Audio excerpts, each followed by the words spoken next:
नमस्कार। जय श्री महाकाल, जय शनि महाराज। मेरा नाम पंडित हरीश कुमार शास्त्री, जानकी ज्योतिष केंद्र। तो आज बार शनिवार के दिन आज मैं आपको एक ऐसी कथा सुनाने जा रहा हूँ जिस कथा को सुनने से आपके पुण्य कर्म जागृत होंगे और शनि भगवान की कृपा होगी। कहते हैं कि किसी नगर में एक बहुत बड़ा राजा या सेठ हुआ करता था।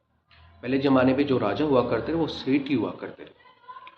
तो उस सेठ का एक डेली का रूटीन था, नित्य क्रम था कि वो प्रत्येक गरीबों को अपने हाथ से दान पुण्य दिया करता था।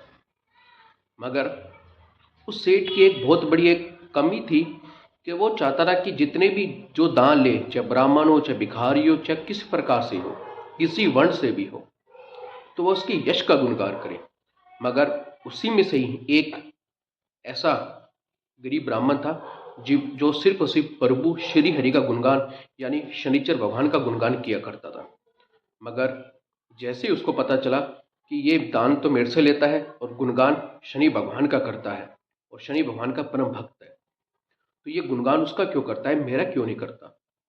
तो फिर उसको जैसे पता चला तो उसने उसके ऊपर धीरे धीरे मानसिक दबाव और अनेक प्रकार से यातना देनी शुरुआत की।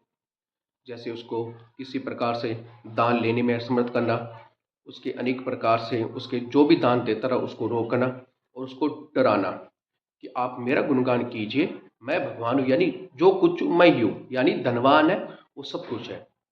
मगर उसने एक ही बात कहा कि जो तू धनवान सिर्फ और सिर्फ शनि भगवान के कारण है। इस मृत्यु लोक में जिस व्यक्ति के पुण्य कर्म जागृत हो जाते हैं और वह व्यक्ति धनवान बन जाता है। इतना कथन सुनकर उस सेठ को बड़ा गुस्सा आया, तो उसको नगर से धक्के मार के निकाल दिया गया। बाद में जैसे जैसे समय बीता, वह अपने ज्ञान से, अपने कर्म से और शनि भगवान की कृपा से तो बहुत बड़ा विद्वान ब्राह्मण बना।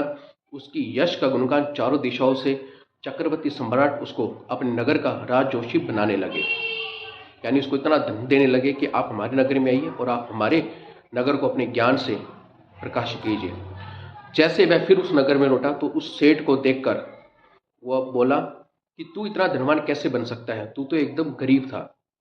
तो उसने बोला कि जिसको भगवान देना चाहे यानी शनि महाराज देना चाहे उसको कौन निर्धन बना सकता है। तो वह इतना जला कि जलने के कारण अपने आप को ही स्वयं को मति भ्रमित करने लगा। तो ये देखिए, इस कथा से एक ही सुनने को यानी एक ही ज्ञान मिलता है कि जो व्यक्ति अपने जीवन के अंदर शनि भगवान पे आस्था रखता है और जो व्यक्ति अपने जीवन में नित्य कर्म करता जाता है, उसका मृत्यु लोक में कोई भी कुछ नहीं बिगाड़ सकता। शनि भगवान ही है इस मृत्यु लोक के जो प्रत्येक व्यक्ति के कर्म को उजागर कर सकते हैं, पुण्य कर्म को उजागर कर सकते हैं और उसे आगे बढ़ने में मदद कर सकते हैं। कभी किसी पर भरोसा मत करें। जय श्री महाकाल, जय शनि महाराज। और भगवान से एक ही प्रार्थना करें, हे प्रभु अच्छे व्यक्ति से भेंट करवाए ताकि भाग्य उदय हो। और प्रत्येक व्यक्ति अच्छे व्यक्ति से मिलता है तो अनेक प्रकार के ज्ञान का सर्जन होता है और ज्ञान बढ़ता है। हमारी वीडियो को लाइक करें, शेयर करें। नमस्कार, जय श्री महाकाल।